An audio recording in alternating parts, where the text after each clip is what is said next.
안녕하십니까. 명품 변호사 TV의 조용주 변호사입니다. 좋아요와 구독 꼭 부탁드리겠습니다. 오늘은 이제 그 대법원에서 파기된 사건인데요.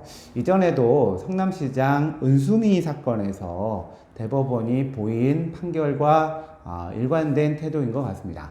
그 내용은 뭐냐면, 이제 1심에서 이제 판결이 있었는데, 항소심의 검사가 항소 이유로 양형부당이라는 기재만 했을 때 이 항소심 재판부가 1심보다 더 높은 형을 선고한 것이 잘한 거냐 못한 거냐라는 부분이거든요. 그때 은수미 사건의 경우에서도 그 기존의 사례와 다르게 양형부당의 구체적인 사유를 쓰지 않고 단순히 양형부당이라고 한 점은 그런 것만 가지고 항소심이 양형을 높였을 경우에는 이거는 잘못됐다라고 해서 원심 판결 파기를 했는데요. 이번 사례도 그와 같습니다. 사건 내용은 뭐냐면은 여기 피고인이 그 향정신성의약품인 우울증 약을 복용하고 차를 운전하다가 이제 사고를 낸 다음에 뺑소니를 했어요. 그래서 1심에서는 이 사람에 대해서 벌금 500만 원을 선고했는데 검찰이 이제 양형부당을 이유로 항소를 했죠. 근데 검사가 양형부당만 썼지 왜 양형부당인지는 이제 구체적인 이유가 없이 항소를 했는데 법원에서는 이 사람의 죄가 중하다고 생각하고 1심보다 높은 징역 6월에 집행유예 2년을 선고를 했습니다.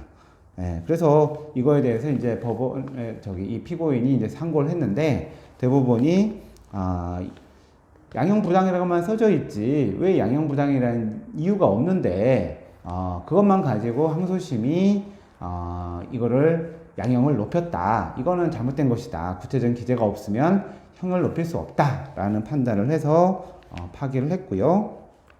그래서 다시 이제 선고를 해야 되는 그런 사정입니다.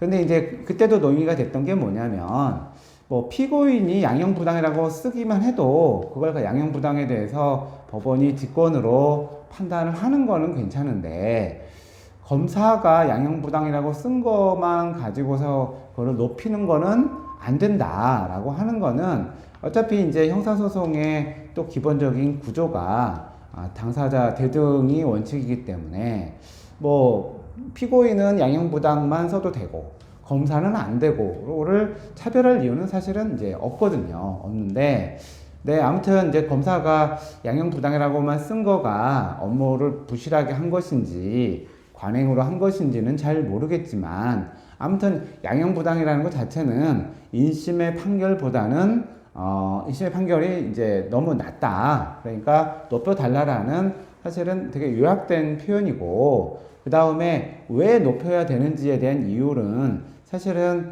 1심에서 이제 형사재판을 진행하다 보면 양형 이유를 할 때 얘기하는 경우가 많이 있거든요. 그리고 그게 그대로 또 항소심에서도 유지가 되기 때문에 말하지 않아도 알 수 있는 부분이긴 하지만 법원이 검찰만 피고인보다는 더 불리하게 너는 거기까지 기재 안 하면 너가 한 거 안 받아줄 거야 라고 선언한 거나 마찬가지예요. 어떻게 보면은 피고인을 더 대법원이 유리하게 해준 거죠.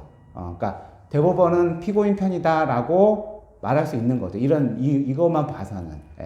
그러니까 사실은 그러면 이제 이런 논리라면 피고인이 양형부당만 썼을 경우에는 보통 그렇게 하는 경우는 없지만 그 사람에 대해서 양형을 깎아줘서는 또 안 되는 거죠. 근데 또 그러지는 또 않거든요. 그래서 뭔가 이게 좀 차별이 있기 때문에 이런 부분에 대해서는 피고인이든 검사든 항소 이유가 구체적이지 않으면 받아주지 않는다든지 이렇게 법원이 일관되게 입장을 표현해야 되는 것이 아닌가라는 생각이 듭니다. 아무튼 이 사안에서도 이전에 은수미 사건과 같이 검사가 양형부당이라는 이유만 쓰고 구체적인 사유를 써주지 않았을 때는 그거보다 더 높은 형을 선고하지 못한다라는 점에 대한 태도를 계속 대법원이 유지하고 있다라는 점, 앞으로 이제 검사들이 양형부당이라는 것만 쓰지는 않겠죠. 이제는 이런 판결들이 나오면. 예. 근데 대법원도 검사나 피고인에게 누구한테 일방적으로 유리하거나 불리하게 하지 마시고 양쪽 다 동등하게 하는 방향으로 판결들이 이루어져야 된다고 저는 생각합니다. 이상 형사사건의 대법원 판결에 대해서 말씀드렸습니다. 감사합니다.